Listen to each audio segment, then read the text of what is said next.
Hello and welcome to a brand new episode of JoeScentMe. My name is Joe and I'm your host today, and I'm bringing you a couple guests here with me. Max Forti is here as well from his channel, from Max Forti. That's Max Forti. Yeah. Glad to be here, guys.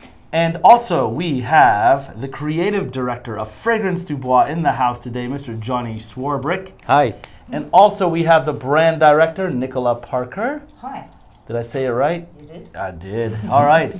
So we're just here having a nice meeting, and I'm, just to let you know, such a big fan of Fragrance du Bois. Thank you.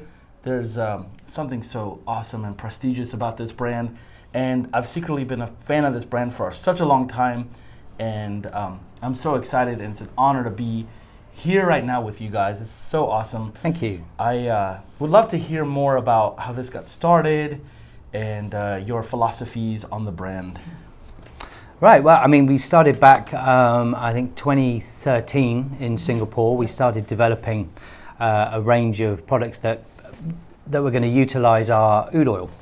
The other section of the business is plantations, and we grow all our own agarwood trees, and we produce all our own oud oil. So it was a natural extension for us to then to close that circle to create a fragrance that used our oud oil, because not only do we sell this in its raw form to customers, you know, we wanted to develop an exclusive range of fragrances that used our product. Yeah, and that's where it grows in that climate anyway. That's right, yeah. The soil conditions in Asia are optimal for agarwood, nowhere else in the world really. It hasn't really taken to any other part of the planet. It's just Asia is where agarwood grows best, so that's where we centre our plantations. Just to point out that it can't be farmed from natural sources anymore. It has to be farmed under plantation conditions, and that's why we have a source for it that's legal and sustainable. So and that's very, right. very important. Yeah, a lot of people don't realise that oud oil is and agarwood is an endangered species in the wild. And poaching of it and illegal felling of those trees is sort of squeezing that market down to a point where in a few years' time there just won't be any black market oud left. So sustainable plantations that are certificated by CITES are the only way to go. Yeah. And that's something that we are very proud of, that all our oud oils are certificated and grown in conditions that benefit everybody. Yes. The people that live on and work on those plantations, they benefit from education and the social projects. So it's vertically integrated from planting the seed to handing the bottle to the customer with our oud oil in. It's all part of one process. That's amazing. Some little known fact about me is that I'm actually in the music industry, and I sell instruments as well that are made with Brazilian rosewood. And Brazilian rosewood, I feel like oud is the Brazilian rosewood of the perfume industry. Yeah. The same exact way the Brazilian rosewood is virtually extinct, if not already extinct. Yep. So are these agarwood trees that are, because of the demand for oud right now. Oud is so much in demand right now. It is, yeah. And there's a very, there's a real difference in using real oud in a fragrance, and the way it's manufactured. The way it macerates with the other ingredients. It's very difficult to manage, but once you get it managed, it's just a joy to sort of smell these fragrances coming out. Yeah, the synthetics out there on the market, that's not what we're about at all. It's all about pure oud oil and growing it in a way that isn't damaging to it as a species. We virtually reintroduced it into Sri Lanka. When the population there found out that agarwood was valuable, they virtually deforested the entire population of agarwood in overnight in Sri Lanka. So the company that owns our plantations that work with us, they've virtually, they've reforested Sri Lanka with agarwood again. So it's all very positive. It's that's the way it should be. It should be sustainable. If not, then it's just not right. Yeah. And we have some beautiful compositions here to talk about today. So basically, what you guys can tell us about this particular one here, which is so this is Borneo. Pure Borneo oud. This is one of your favorites, right? Yeah. This is very pure. This is one of our new products, Yes. and it's 30% oud with alcohol, so it makes it into a little spray, and it's very powerful, very powerful. So natural smelling, so powerful, so unique, exotic. But it has a softness to it. It's still rounded enough to be able to Very wear on the wearable, skin enjoyable. without that. It's very animalic, but it's not overpowering like some of the cheaper ouds. They smell too farmyard for me, for my liking. It could be overbearing. It can be overbearing. And this is not the case. Yeah, here. Yeah. You know, each species of oud has its own flavor. And You like know? a wine, like a vineyard, each season and each harvest is going to smell different because of the growing palate. condition. Correct. Yeah, this is why another reason we have, a large number of plantations. Our production facilities are able to create enough oil in a batch so we can baseline a large number of fragrances. If you're using a synthetic, the only way you can do 100,000 bottles is use a synthetic because each batch is going to smell slightly different, and we can do that. It adds to the beauty of our product, but we have enough to be able to baseline enough for people to buy Noir now and for people to buy Noir in 5 years and it not be too different, from each other. But as you found, after 4 or 5 years of owning a bottle of Noir, the smell changes as it macerates further with the ingredients, and that's the beauty of it's almost living still in the bottle. In a good way, kind of like a wine or a it whiskey gets better or with whatever, age. Gets better with age.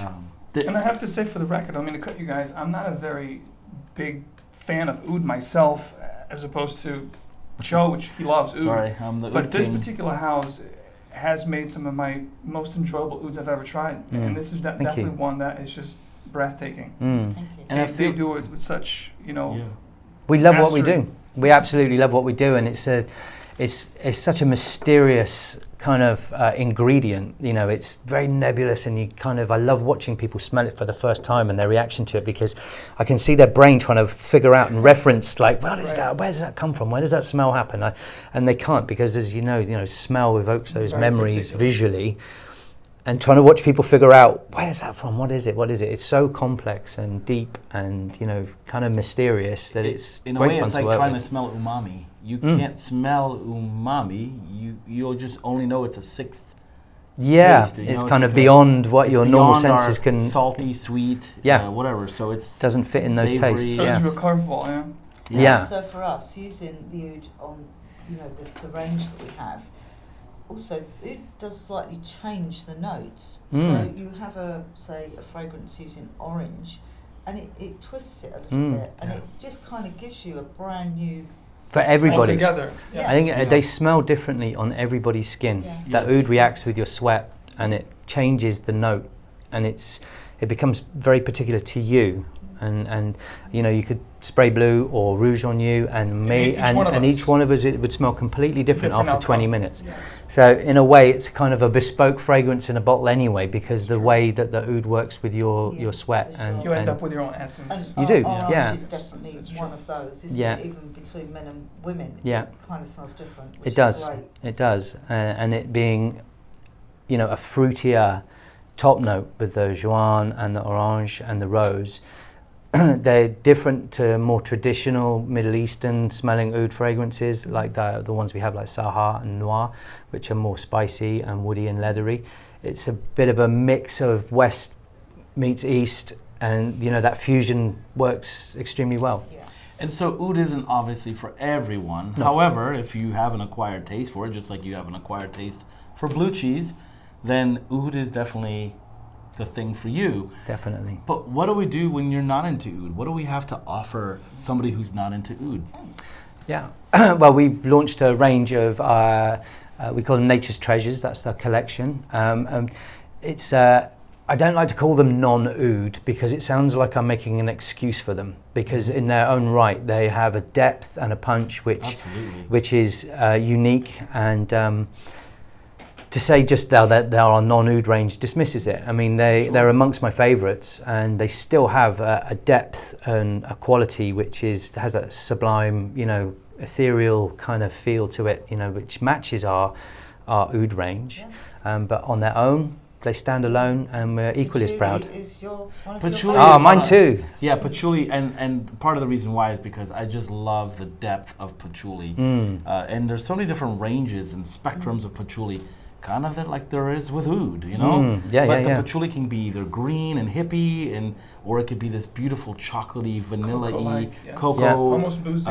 Boozy. Ours is definitely sweeter and softer than most. It leans that way, which is the way I like it, but it also still maintains its masculinity, and just you feel very, very good when you wear it. It feels really good. It was just to offer another extension of the range, really. As we got bigger, we sort of wanted to offer something else, but also you can wear that on your own, but you can also layer them. Absolutely. Which I'm a big fan of doing. The patchouli with oud is amazing. Yeah, divine. in fact, you could use this as your base. You do, and then spray a little bit on that. Yeah, I'm guilty of doing that, actually. I will be guilty of doing that before the day is over. No, that's.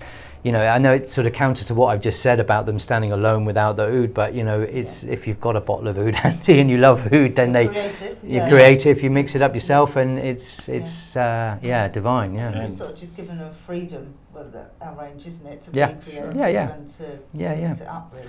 Yeah, it's a slightly lower price point because obviously it has no oud in there, which is obviously the reason why the other fragrances are more expensive. But they stand alone. Of course. They stand alone. And you know, I think that Fragrance du Bois, in a good way, has always been a symbol of prestige in the fragrance community, in the fragrance in general. So it's nice to know that somebody can get into the brand at a much lower price point. In fact, and he said that it's not an elitist brand. It's not. It's not. We're exclusive, but we're not elitist. Correct. Exactly. And everybody should be able to experience Fragrance du Bois through. We have Serum Pens, which are identical scent-wise to the spray range. I have it on my wrist right now. And they retail at €40, each, and they go up to a 15 ml to a 50 to 100. So there's a price point for everybody, and that's really important for us. You know, we're not elitist, we're exclusive, and we're niche.